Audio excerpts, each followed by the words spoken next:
Dear students, today's topic is the Compton effect. In Compton effect, we will see that light behaves like a packet of energy. We have also seen it in photoelectric effect. In Compton effect, we will see that packet of energy which we know as photon, it also possesses the momentum. The Compton effect is a beautiful example which shows the particle nature of a wave or light. The experiment was first conducted in the year 1923. Rather, the effect was reported first or explained by Compton in 1923. Here, a beam of X-rays, monochromatic X-ray, falls on a block of material and gets scattered. We will note that this block of material is preferably a metal or a very light material like say carbon. The scattering may take place from graphite, which is a form of carbon. And when the radiation is scattered in a particular setup, in a particular and good arrangement, if we collect the scattered radiation and can plot it, it can be seen that in a particular direction, the scattered radiation consists of two parts. The first one is the unmodified incident radiation, and the second part is a new modified radiation, and this new modified radiation has slightly longer wavelength than the incident radiation. Longer wavelength means shorter frequency.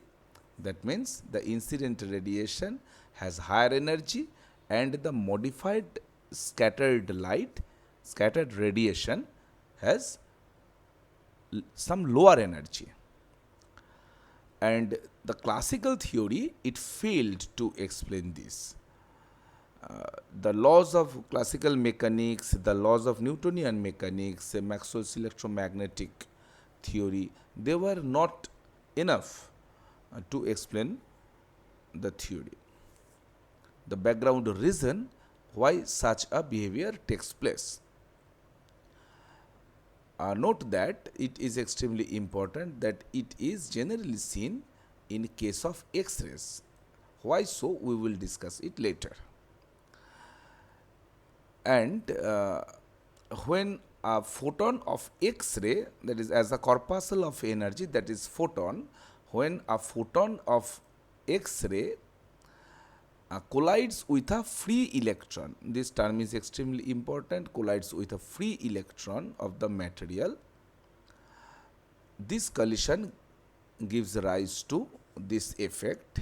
Note that from classical point of view, collision can happen. You have read it in higher secondary physics. Collision happens between two particles who have momentum. But according to classical theory, light was not believed to have any sort of momentum. Now, what happens? This is the arrangement. This is the incident X-ray, which has a frequency nu and energy h nu, and this part is the scattered photon. This is the scattered photon which is being deflected in this angle alpha. This angle is alpha, and this is the direction of the photon, incident X-ray direction, and this alpha is the angle of the scattered photon. And when the collision, this O, at O point there is one electron, this one is electron. After collision, this electron is pushed at a certain distance in a certain angle, say this angle be beta, and as this electron is displaced due to the collision, this electron is known as a recoil electron. The term recoil means there is some collision. The recoil electron, recoiling effect. this is not an kind of the movement of electron due to absorbing energy and releasing it, not that.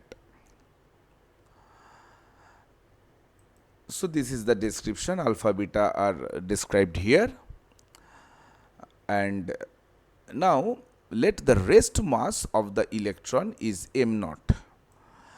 We need to follow the relativistic consideration, and because the energy of the photon is high, very high with respect to the electron, and with respect to the electron means the binding energy of the electron. As I told you, the electron is a free electron. Actually, free electron means it has very loosely bound to the atom of the material. That means the binding energy is very much less, and the photon energy is comparatively very large than the binding energy of the electron. So, in relativistic consideration, when the mass of the electron is m naught, this is the rest mass. That means when the electron is not in motion, that is before the collision, the mass is m naught, and after collision the electron gains a velocity v. After collision, the electron gains a velocity v,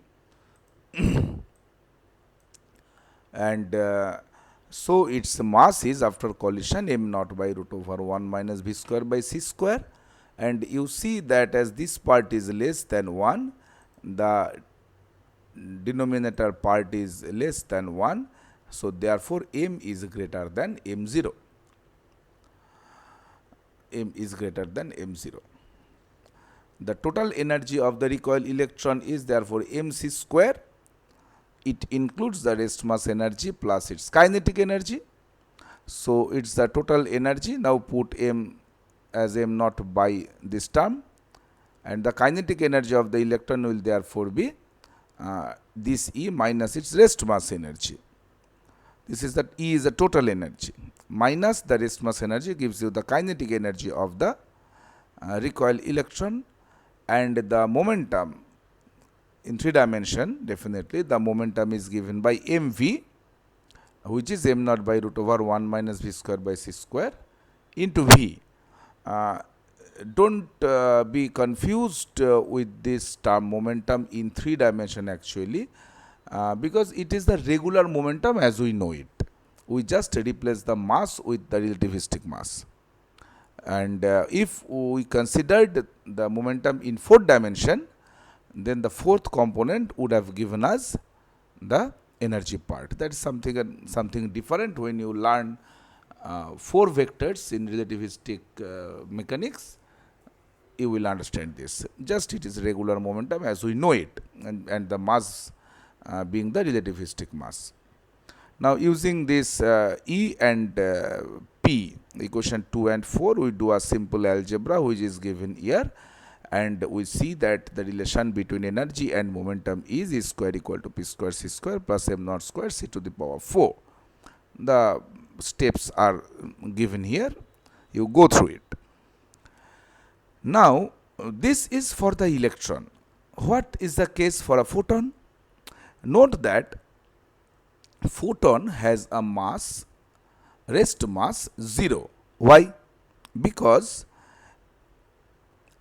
in this case, where mass is replaced by m naught by root over 1 minus v square c square, I use this expression where this has been circled and kind of not being seen clearly.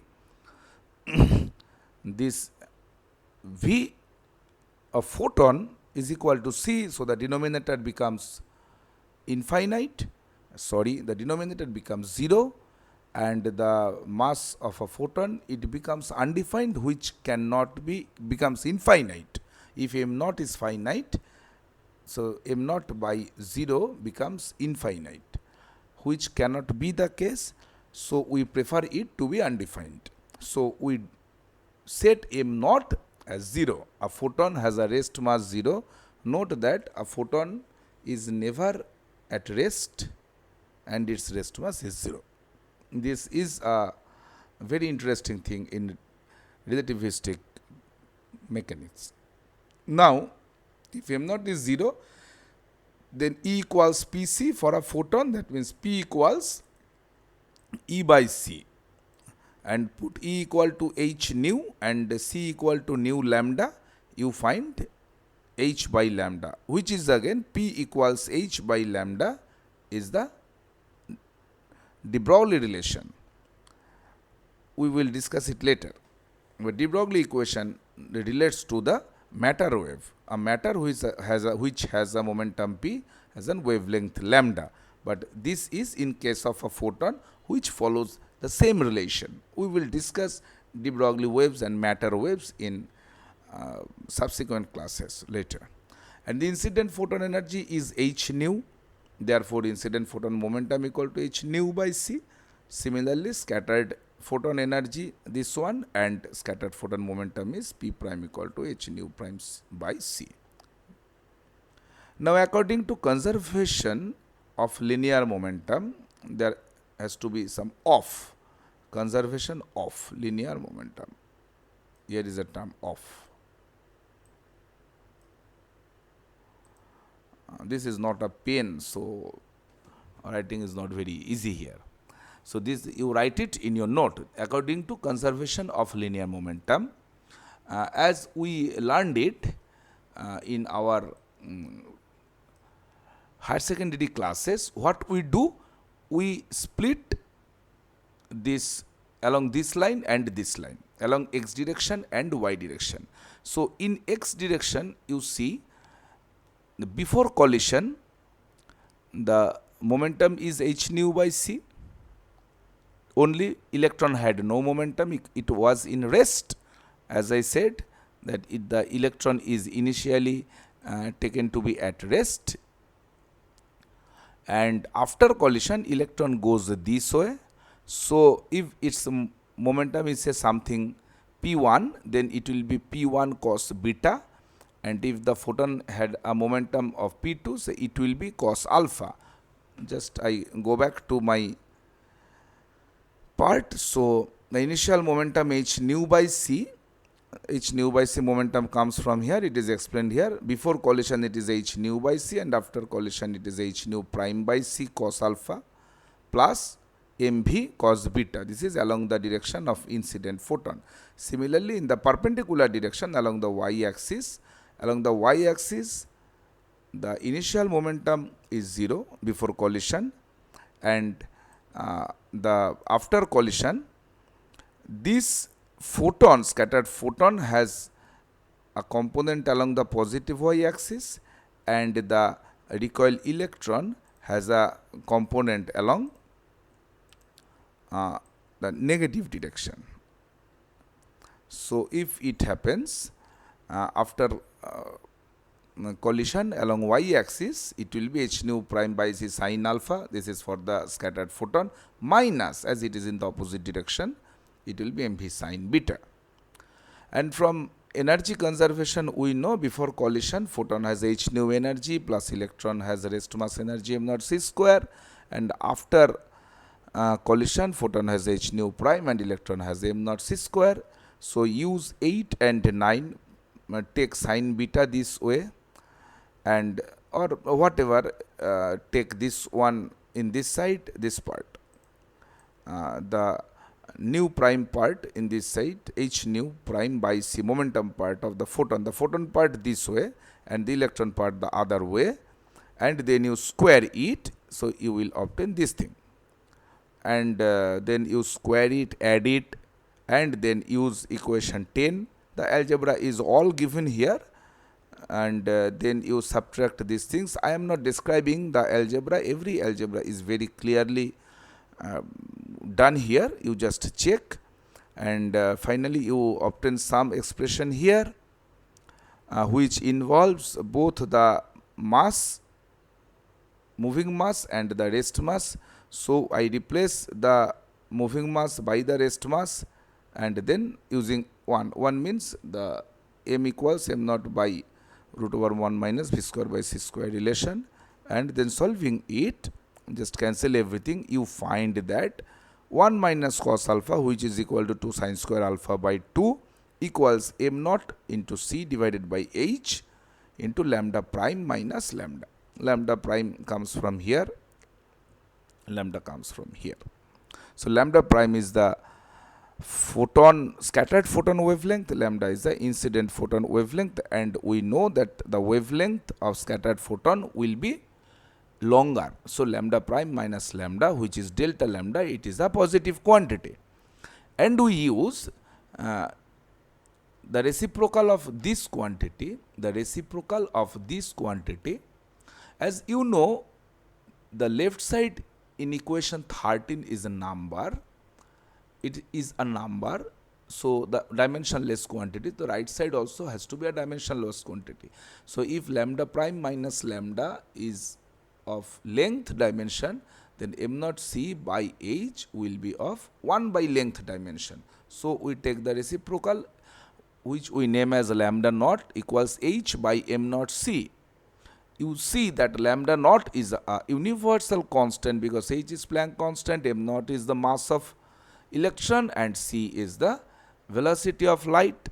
It is known as the Compton wavelength of electron. Its value comes out to be 0.024 angstrom. And equation 13, our equation shows that delta lambda, that means the change in wavelength, is 2 into lambda naught. This one is lambda naught comes from here to sine square alpha by 2. So this gives us the Compton shift. And look that we discuss here, the Compton shift depends only on the angle of the scattered photon alpha. Second thing, it is independent on the photon energy. The shift is independent of the incident photon energy, because in the right side no dependence on the nu or whatever, and also independent of the material, no material property, no nothing. See, in photoelectric effect we used to the work function. The work function was the property of the material, but in Compton effect no material property. So independent of the material,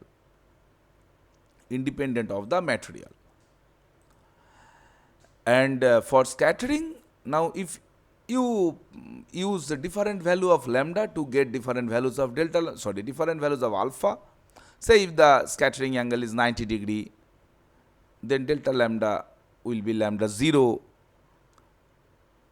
and if alpha equal to 180 degree, that means the way incident photon comes, the scattered photon goes exactly the opposite direction, the same line. In that case, delta lambda equal to 2 lambda 0. So you get the limit. This is a limit actually. And if you use 0 here, alpha equal to 0, then there will be, it will show that there is no shift actually. We will see it here. If it is written, I have used an image actually. This theta means alpha. This theta is alpha in our case.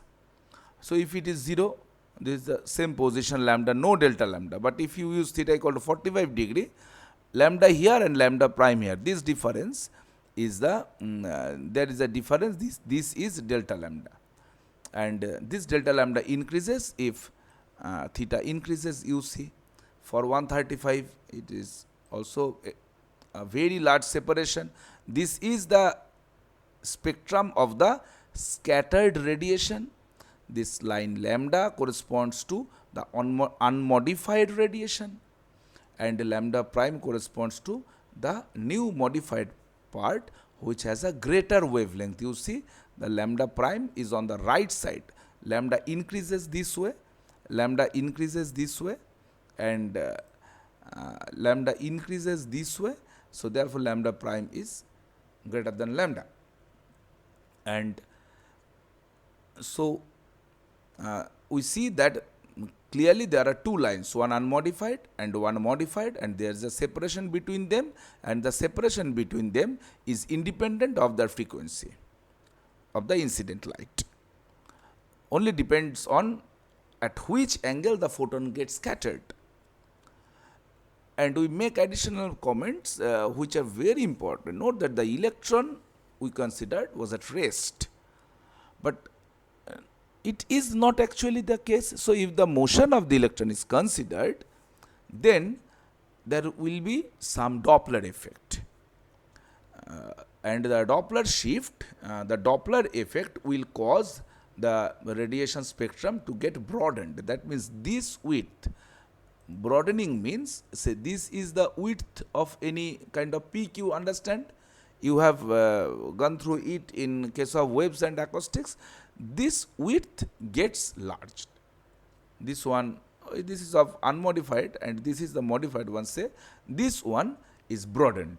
This is unmodified. This one is broadened, not a sharp. The sharpness, if the electron is in rest, then this peak will be sharp, and if it is considered in motion, then this peak is broad, and definitely the electron is in motion in practice, so a broadened spectra is observed actually. Second thing is that the electron is considered as free. I have told you that electrons are so loosely bound that their binding energies are very small. Binding energies are very small as compared to the incident X-ray photon. The energy of incident X-ray photon is very, very high as compared to the binding energy of the electron to their atoms. So, the electrons are almost free. And another point is, if the X-ray collides, this point 2 and point 3 is extremely important. We will use it to explain another features, that if the X-ray collides with the bound electron, what happens? It is not that X-ray will always collide with the free electrons. The X-ray can also collide with the bound electrons. What will happen then? Then will the bound electrons be shifted as recoil electrons? Will that happen? Now, as the electron is bound, the X-ray cannot move it, and instead the X-ray collides as if it collides with the entire atom, and the whole atom recoils in that case.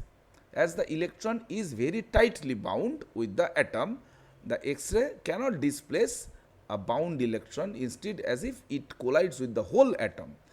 So, in case of whole atom, if we want to estimate same calculations, then we will use instead of rest mass of electron, we do the same algebra, but instead of this is only the this m naught is on the only property of electron we considered, right? That is the only property of electron. So, instead of m naught, we will use the mass of the atom. So, say rest mass of the atom is capital M naught. So, we will see capital M naught here, and we see that capital M naught is very large as compared to the rest mass of electron. We know it. This is the mass of whole atom, and as capital M naught is very large, so the Compton wavelength of the electron is much bigger than the Compton wavelength of the atom, because M naught is large. So, H by M naught C is very small, therefore, delta lambda will eventually be small. So, as M naught is much bigger than M naught, the Compton shift will be very small, so delta lambda will almost be equal to 0. So, no modification of the photon energy will be observed. That means, that is the reason actually why we see the unmodified line. Actually, some of the incident X-ray, they collide with the free electrons, loosely bound electrons, and give the modified peak, and some of them, some part of the X-ray, they collide with the bound electrons, for which they get no Compton shift, and we see the unmodified line. So, the collision with the bound electrons is the reason that we see unmodified lines. I have written it. So, no modification of the photon energy will be observed after collision with bound electrons, and the unmodified line appears in the scattered radiation. And for these reasons, Compton effect is not seen for visible light, because for visible light, you consider point number 2 and 3 together. For visible light, the photon energy is not very large. So photon energy, if it is not very large, if it even cannot move the loosely bound electrons also. So the small m naught, in case of when you consider X-ray energy, even the small m naught is also very high.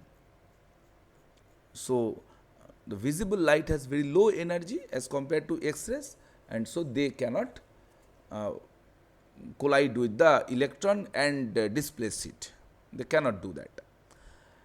And if you use very high energetic gamma rays,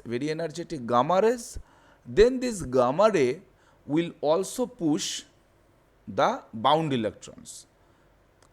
Not only the scattered electrons, they will lose the free electrons, they will also push the bound electrons. So their energy is extremely high because the binding energy of even the bound electrons are very small compared to the photon energy.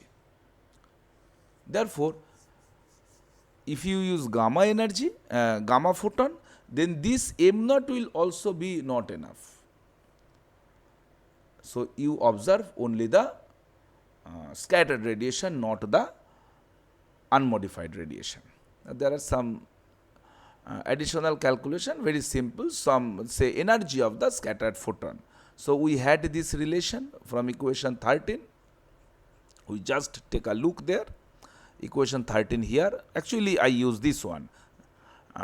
Instead of nu lambda prime, I used 1 by nu prime. So using this one, you will see the same thing. And just take this 1 by nu, this part, and you will just a simple step, h nu prime equal to h nu by this term. And using this, you find the kinetic energy of the recoil electron. The kinetic energy of recoil electron means what? The difference in the photon energy.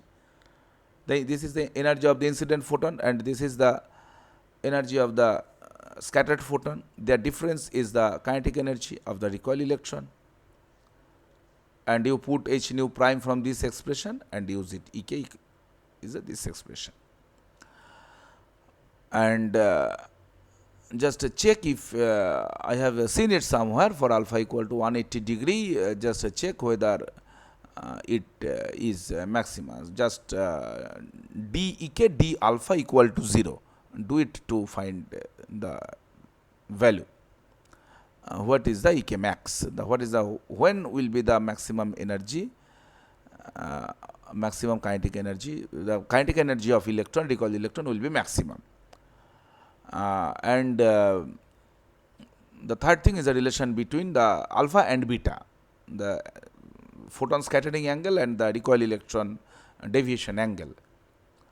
Just 8 and 9 equation means when we used the momentum conservation law, this one and this one, just this one put this term in the left side, so mv, and this one in the this side, so mv sin beta by mv cos beta gives you tan beta, and in the other side it will be, so tan beta equal to h nu prime by sin alpha and h nu minus h nu prime by cos alpha, and just a simple division by h nu prime, and you know h nu prime is given here, so use it.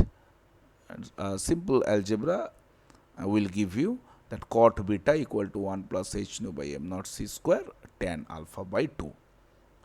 So in this way we can calculate the recoil energy of the electron, the energy of the scattered photon, and all other parameters, the relation between alpha and beta, and the Compton shift.